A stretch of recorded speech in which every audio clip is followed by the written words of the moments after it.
Assalamualaikum warahmatullahi wabarakatuh. Kami dari kelompok 1 akan mempresentasikan hasil diskusi kami tentang kasus farmakoterapi sistik fibrosis dan pneumonia. Anggota kelompok 1 seperti yang disampaikan di slide presentasi. Selanjutnya, berikut adalah kasus dari kelompok 1. Selanjutnya, berikut adalah topik yang akan dibahas oleh kelompok 1. Selanjutnya, yang pertama, pendahuluan. Sistik fibrosis adalah salah satu jenis penyakit genetik yang disebabkan oleh mutasi pada gen CF transmembran konduktase regulator. Tanda dan gejala umum dari CF pada sistem pernapasan yaitu batuk berdahak, mengi atau pneumonia berulang, sesak dada, dyspnea saat aktivitas, bronkiolitis, dan hemoptisis. Ketika mutasi terjadi pada satu atau kedua salinan gen, transportasi ion rusak dan menghasilkan penumpukan lendir yang kental ke seluruh tubuh, menyebabkan kekurangan pernapasan bersama dengan banyak gangguan dan kelainan sistemik lainnya. Pneumonia merupakan suatu penyakit yang berkembang ketika mekanisme pertahanan normal seperti penghalang mekanis dan anatomis dan lain-lain di saluran pernapasan bagian bawah terganggu dan diserang oleh patogen. Selanjutnya, patofisiologi sistik fibrosis. Dalam kondisi normal, CFTR membantu mengatur pengangkutan ion dan homeostasis garam di kelenjar keringat. Biasanya ion natrium diikuti oleh ion klorida dan diserap kembali dari lumen oleh CFTR dan saluran natrium epitel peka amilodesitif. Sebagai akibat dari kekurangan CFTR pada pasien CF, sistik fibrosis, klorida gagal diserap kembali yang berdampak pada reabsorpsi ion natrium juga. Ini menghasilkan keringat yang mengandung garam tingkat tinggi. Titik akhir dari proses ini adalah lumen yang bermuatan sangat negatif yang menyebabkan peningkatan kandungan garam di kelenjar keringat. Ini dikenal sebagai perbedaan potensial transepitel yang 2-3 kali lebih besar pada pasien CF dibandingkan pada pasien yang tanpa CF. Proses ini dapat menyebabkan kerusakan organ pada pasien sistik fibrosis. Selanjutnya, patofisiologi pneumonia. Mikroorganisme mendapatkan akses ke saluran pernapasan bagian bawah karena terhirup sebagai partikel aerosol masuk ke paru-paru melalui aliran darah dari tempat infeksi ekstrapulmoner atau melalui aspirasi isi erofangial. Aspirasi adalah kejadian umum pada orang sehat dan sakit selama tidur merupakan mekanisme utama di mana patogen paru mendapatkan akses ke saluran udara bagian bawah dan alveoli. Faktor-faktor yang meningkatkan aspirasi seperti perubahan sensorium dan penyakit neuromuskular dapat menyebabkan peningkatan ukuran inokulum yang dikirim ke saluran pernapasan bagian bawah sehingga membebani mekanisme pertahanan lokal. Perubahan mikrobioma paru normal oleh infeksi dan atau penyakit dapat berkembang menjadi pneumonia yang memerlukan pengobatan. Selanjutnya, faktor risiko sistik fibrosis yang pertama infeksi Pseudomonas aeruginosa karena Pseudomonas aeruginosa merupakan bakteri yang paling mematikan yang terkait dengan pasien sistik fibrosis. Yang kedua, penyakit paru-paru dapat menyebabkan morbiditas dan mortalitas yang paling erat terkait pada pasien ini, khususnya pada penyakit pankreas. Yang ketiga, mayoritas anak-anak dan dewasa dengan sistik fibrosis di dunia mengalami kekurangan vitamin D. Terlepas dari fungsi eksokrin pankreas, kekurangan vitamin D berperan dalam patogenesis gangguan toleransi glukosa CFRD pada pasien sistik fibrosis.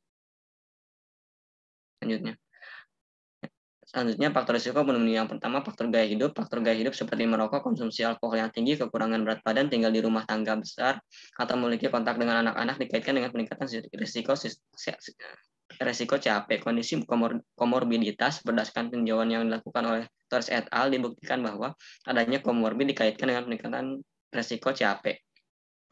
Selanjutnya,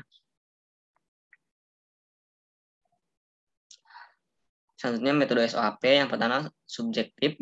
Pasien mengalami sesak napas, frekuensi batuk meningkat disertai dahak dan merasa lelah dengan nafsu makan berkurang. Keluhan muncul 4 minggu yang lalu dimulai dengan pilek, meler, batuk kering, nyeri tenggorokan, dan demam. Frekuensi batuk meningkat dengan sputum berwarna hijau tetapi tanpa demam. Suhu meningkat sehingga demam, denyut nadi meningkat, respiratory rate meningkat, leukosit tinggi, neutropil meningkat, FEV1 menurun, saturasi oksigen menurun sampai 88% tanpa oksigen. Problem medik, sistik fibrosis dan pneumonia, indikasi asesmen indikasi sudah diterapi dengan azitromisin selama 5 hari karena diduga pneumonia tetapi kondisi belum membaik. Terapi antibiotik diganti dengan suspensi ciprofloxacin dan sirup prednisolon. Untuk terapi non farmakologi akan dijelaskan oleh teman saya pada slide selanjutnya.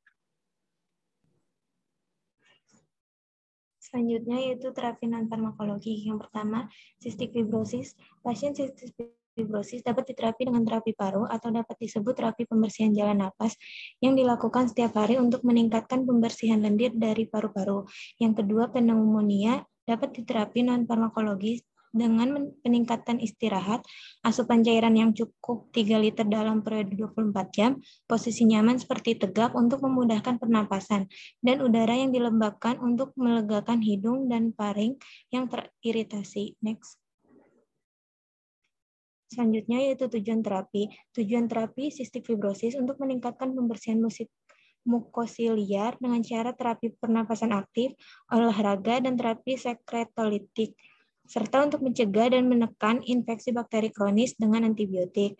Tujuan pengobatan pneumonia adalah untuk meredakan gejala, menentukan kadarnya pengobatan yang diperlukan, cegah komplikasi, berikan terapi antimikroba dengan sesuai, dan mencegah gangguan pernapasan lebih lanjut. Next. Kemudian tepat indikasi. Berdasarkan keluhan dan data laboratorium, pasien didiagnosis sistik fibrosis. Pasien dibawa ke rumah sakit dengan keluhan sesak nafas, frekuensi batuk meningkat, disertai dahak dan merasa lelah dengan nafsu makan berkurang. Pasien didiagnosis sistik fibrosis sejak lahir setelah mengalami meconium ileus. Keluhan muncul 4 minggu yang lalu dimulai dengan pilek, meler, batuk kering, nyeri tenggorokan, dan demam. Kemudian, dokter meresepkan suspensi azitromisin selama 5 hari karena diduga pneumonia, tetapi kondisi pasien belum membaik. Terapi antibiotik diganti dengan suspensi ciprofloxacin dan sirup prednisolon. Sebelumnya, pasien mengeluh semakin sesak dan nyeri dada, kongesti sinus, dan paru-paru, nafsu makan berkurang, dan fatigue berat. Selain itu, frekuensi batuk meningkat dengan sputum berwarna hijau tetapi tanpa demam. Kemudian, berdasarkan guideline terapi sistik fibrosis pada anak, eksaserbasi paru dibagi menjadi 2, yaitu mild to moderate dan moderate to severe.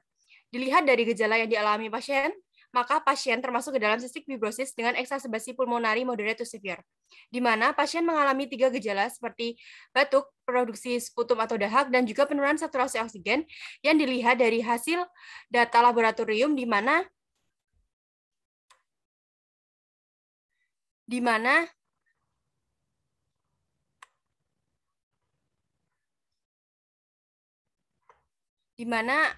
saturasi oksigen menjadi 88% jika tanpa oksigen. Selain itu, pasien juga telah diterapi dengan antibiotik oral yaitu suspensi azitromisin 10 mg per kilogram berat badan per hari.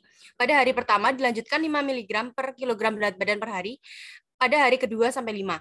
Tetapi tidak membaik, sehingga untuk terapi pasien sistik fibrosis dengan eksaserbasi pulmonari moderate to severe sesuai dengan algoritma terapi diberikan intravena antibiotik, albuterol untuk meningkatkan pembersihan jalan nafas, dan dornase alfa atau hipertonik salin 7%.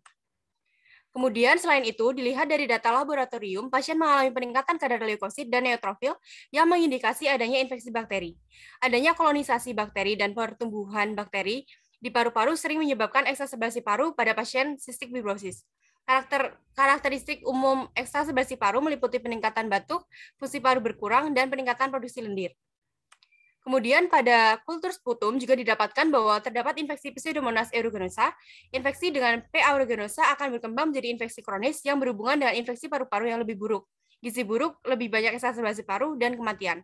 Oleh karena itu, dapat diberikan antibiotik yang sensitif terhadap bakteri P. aeruginosa seperti Piperacillin tazobactam, cefepim, ceftazidime, meropenem, erythrocin, metobramicin, dan amikacin. Untuk P. aeruginosa, kombinasi 2 atau lebih antibiotik dianjurkan. Next. Kemudian untuk tepat indikasi pada pasien pneumonia, pasien didiagnosis mengalami pneumonia. Pneumonia ini terbagi menjadi 2, yaitu Community Acquired Pneumonia atau CAP dan Hospital Acquired Pneumonia atau HAP. Pada pasien ini mengalami CAP yang didefinisikan sebagai infeksi yang didapat di luar rumah sakit karena gejalanya muncul sebelum dibawa ke rumah sakit. Pada pemeriksaan virologi atau serologi yang meliputi respiratory viral antigen panel, influenza A atau B PCR, dan B pertussis PCR didapatkan hasil negatif. Pada pemeriksaan sputum didapatkan hasil adanya bakteri Pseudomonas aeruginosa, sehingga berdasarkan guideline terapi CAP, maka mengikuti jalur pneumonia bakterial yang tidak diindikasi untuk dirawat. Maka terapi yang dipilih yaitu oral amoxicillin. Next. Selanjutnya yaitu tebak-tebak. Untuk infeksi Pseudomonas aeruginosa dianjurkan menggunakan 2 antibiotik atau lebih, dan terapi rutin dilakukan secara intravena, sehingga dipilih one daily dose tobramycin intravena yang dikombinasikan dengan intravena piperacillin tazobactam. Selanjutnya, keluhan lendir yang dihasilkan tubuh pada pasien CF ini menjadi kental dan lengket, sehingga diperlukan terapi mukolitik untuk mengencerkan atau mendegradasi dahak yang menghalangi paru-paru ataupun saluran napas, sehingga direkomendasikan menggunakan Dornas alfa.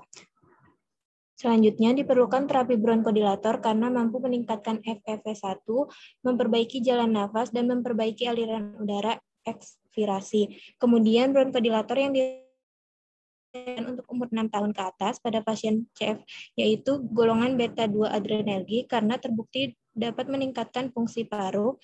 Pada kasus ini dipilih obat albuterol karena telah disetujui oleh FDA untuk mengobati batuk, sesak nafas, dan bronkoplasma pada pasien CF, sehingga pada guideline direkomendasikan untuk menggunakan albuterol. Selanjutnya untuk amoxicillin direkomendasikan oleh Saudi Pediatric Infectious Disease Society sebagai terapi dengan CF. Next. Selanjutnya, tepat pasien. Tobramycin memiliki kontraindikasi yaitu hipersensitivitas. Penggunaan tobramycin perlu diperhatikan dengan hati-hati pada pasien dengan penyakit pada gangguan pendengaran, hipoglasemia, gangguan neuromuskular, dan gangguan ginjal. Kemudian yang kedua, piperacillin memiliki kontraindikasi yaitu pada pasien dengan hipersensitivitas terhadap penisilin, cefalosporin, penghambat beta-laktamase. Digunakan dengan hati-hati pada pasien dengan gangguan ginjal atau pada pasien hemodialisis. Selanjutnya, Dornase alfa memiliki kontraindikasi yaitu apabila pasien hipersensitivitas terhadap Dornase alfa. Selanjutnya, untuk albuterol memiliki kontraindikasi pada pasien dengan hipersensitivitas terhadap albuterol atau komponen dalam formulasi hipersensitivitas sedang terhadap protein susu. Selanjutnya, yang amoxicillin memiliki hipersensitivitas serius terhadap amoxicillin atau beta-laktam lainnya. Penggunaan amoxicillin perlu diperhatikan juga pada pasien sakit mononukleosis menular dan gangguan ginjal. Kemudian pada pasien tidak memiliki kontraindikasi yang telah disebutkan di atas. Next. Selanjutnya untuk tepat dosis, yang tobramycin diberi dosis yang dipakai yaitu 10 mg per kilogram berat badan, diberikan secara intravena dengan durasi pemakaian selama 14 hari. Piperacillin diberikan secara intravena dengan dosis 240 mg 240 kg per hari dibagi setiap 8 jam. Untuk durasinya yaitu sekitar 14 hari. Dornase alfa pada pasien pediatrik CF diberikan dosis 2,5 mg sekali sehari. Diberikan dengan cara inhalasi nasal dengan bantuan alat nebulizer atau nebulasi dengan sistem kompresor udara. Untuk lama pemakaian yaitu 3 bulan. Yang selanjutnya albuterol, untuk penggunaan inhaler dosis terukur diberikan sebanyak 90 mikrogram per inhalasi. Untuk inhalasi oral diberikan 2 hingga 10 inhalasi setiap 20 menit untuk 2 hingga 3 dosis selama 1 jam pertama. Selanjutnya amoxicillin di dosis yang diberikan yaitu 90 mg per kilogram per hari diberikan secara oral dan untuk lama pemakaiannya yaitu 5-10 hari. Next. Selanjutnya waspada efek samping. Yang pertama tobramycin ada hipersensitivitas, nefrotoksisitas, blokade neuromuskular, ototoksisitas, dan superinfeksi. Untuk piperacillin ada kelainan elektrolit dan superinfeksi. Next.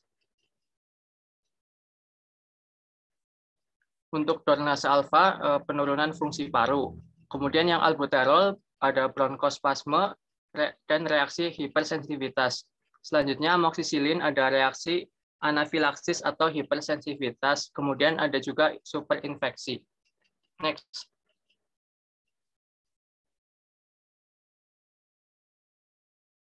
Kepada dokter yang merawat pasien. Yang pertama melaporkan bahwa pasien memiliki riwayat cystic fibrosis sejak lahir dan operasi sinus 1 tahun yang lalu. Melaporkan bahwa pasien memiliki riwayat obat antara lain azithromycin per oral dan tidak membaik sehingga diganti menjadi ciprofloxacin dan prednisolon. Melaporkan adanya peningkatan denyut nadi dan respiratory rate, melaporkan adanya penurunan nilai FeV1 dan saturasi oksigen, melaporkan adanya peningkatan pada jumlah leukosit dan neutrofil, melakukan konseling kepada pasien untuk melihat perkembangan terapi dan memonitor terjadinya adverse drug reaction. Pengecekan nilai FeV1 dan FCV1 untuk mengetahui peningkatan fungsi paru pada pasien dan melakukan pemantauan terhadap gejala yang muncul pada pasien yaitu sesak nafas, nyeri dada, kongasi sinus dan paru-paru, nafsu makan berkurang, fatigue berat, dan batuk. Selanjutnya, komunikasi kepada perawat yang merawat pasien. Yang pertama, perlu dilakukan monitoring terapi pembersihan jalan nafas untuk pengeluaran dahak. Yang kedua, pengecekan tanda vital pada pasien. Yang ketiga, melakukan pemantauan terhadap gejala yang muncul pada pasien. Yang keempat, melakukan monitoring kadar FeV1 dan FCV1 pasien untuk memastikan keberhasilan terapi farmakologis. Yang kelima, melakukan uji kultur sputum untuk memantau perkembangan bakteri Pseudomonas aeruginosa. Selanjutnya, komunikasi kepada pasien dan keluarga pasien. Penggunaan tobramycin intravenosa diberikan melalui infus intermittent selama 20-60 menit, diberikan sebanyak 3,3 mg per kilogram berat badan per dosis setiap 8 jam. Hindari infus bersamaan dengan penicillin atau cefalosporin jika memungkinkan. Konsultasikan mengenai interaksi obat untuk informasi lebih lanjut. Yang kedua, penggunaan piperacillin intravena diberikan melalui infus intermittent selama 30 menit sebanyak 80 mg per kilogram berat badan per dosis setiap 8 jam. Penggunaan Dornase alfa, kosongkan seluruh isi larutan ampul sekali pakai ke dalam cangkir nebulizer, pasang cangkir kepala larutan inhalasi, tempatkan corong nebulizer di dalam mulut dan nyalakan kompresor. Napaslah dengan tenang dan merata melalui mulut sampai nebulizer berhenti menghasilkan kabut. Durasi pengobatan untuk dosis penuh adalah 10-15 menit. Selanjutnya yaitu penggunaan albuterol inhalasi. Kocok dengan pada penggunaan pertama dan apabila tidak digunakan selama lebih dari 2 minggu atau ketika jatuh, maka inhaler harus disemprotkan ke udara terlebih dahulu sebanyak 3-4 kali semprotan. Inhaler harus dibersihkan air setidaknya seminggu sekali dan biarkan benar-benar kering sebelum digunakan. Yang kelima, penggunaan amoxicillin. Obat diberikan sebanyak 25 mg per kilogram berat badan yang diberikan setiap 12 jam secara per oral, dapat diberikan sebelum atau sesudah makan, dapat dicampur dengan susu formula, susu, minuman dingin, atau jus. Yang keenam, pasien harus menerima albuterol terlebih dahulu, kemudian Dornase alfa, lalu tobramycin. Amoxicillin dapat diberikan sebelum makan dan piperacillin diberikan secara terpisah dengan tobramycin karena dapat menurunkan efektivitas dari antibiotik. Selanjutnya, edukasi gaya hidup. Pada pasien anak-anak dengan cystic fibrosis harus melakukan aktivitas fisik sedang hingga berat setidaknya 60 menit setiap hari. Aktivitas fisik untuk anak dengan CF setidaknya cukup untuk membuat anak merasa bernapas lebih lega. Aktivitas fisik yang dapat dilakukan antara lain lari, lompat, dan berbagai permainan bola seperti basket dan voli yang mungkin dapat membantu untuk membangun atau mempertahankan kepadatan tulang pada usia ini. Kehilangan bone mineral density adalah masalah yang sering muncul di kemudian hari pada pasien dengan CF. Pelatihan ketahanan juga direkomendasikan sebagai salah satu pilihan untuk penguatan otot secara teratur. Kemudian pasien anak-anak yang menderita CF direkomendasikan sebanyak 35-40% dari asupan kalori mereka, 20% dari protein, dan 40-45% dari karbohidrat. Masukkan energi yang memadai sangat penting untuk mencegah pemecahan protein dan mengimbangi pergantian asam linolet yang tinggi. Kebutuhan protein cenderung lebih tinggi untuk individu dengan CF dibandingkan dengan individu non CF, yaitu 20 atau lebih dari asupan makronutrien.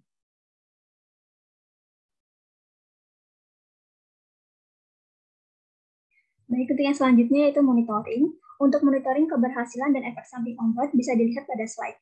Obat yang pertama yaitu tobramycin. Pemberiannya diharapkan dapat menurunkan leukosit hingga kadar mencapai normal, dapat menurunkan neutrofil hingga kadar mencapai normal, dapat meningkatkan fungsi paru, dapat meningkatkan FeV1 hingga kadar normal, menurunkan perkembangbiakan bakteri, dan membuat suhu menjadi normal, dan dapat meningkatkan kualitas hidup pasien. Untuk obat yang kedua yaitu ada piperacillin atau tazobactam. Pemberiannya diharapkan dapat menurunkan leukosit hingga kadar normal, dapat menurunkan neutrofil hingga kadar normal, dapat menurunkan perkembangbiakan bakteri, dan dapat membuat suhu tubuh menjadi normal, dapat meningkatkan fungsi paru, dapat meningkatkan FeV1 hingga kadar normal. Selanjutnya yaitu Dornase alfa. Diharapkan pemberiannya dapat menurunkan viskositas lendir sehingga lebih mudah untuk batuk dan sputum jadi hilang. Kemudian dapat menurunkan eksaserbasi, dapat meningkatkan fungsi paru, dapat meningkatkan kualitas hidup pasien, dan dapat menurunkan risiko infeksi bakteri. Kemudian albuterol, pemberiannya diharapkan dapat meningkatkan FFP1 hingga kadar normal, dapat meningkatkan fungsi paru, dan dapat menghilangkan obstruksi jalan nafas sehingga nafas menjadi teratur. Selanjutnya,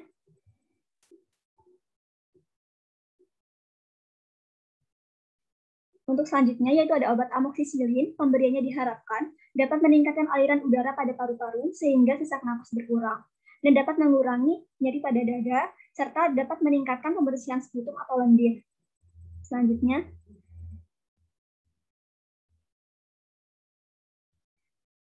itu kesimpulan, berdasarkan analisis yang kami lakukan, dapat disimpulkan bahwa pasien AMA yang berusia 7 tahun didiagnosis CF dengan grade moderate to severe dan pneumonia dengan kategori CAP.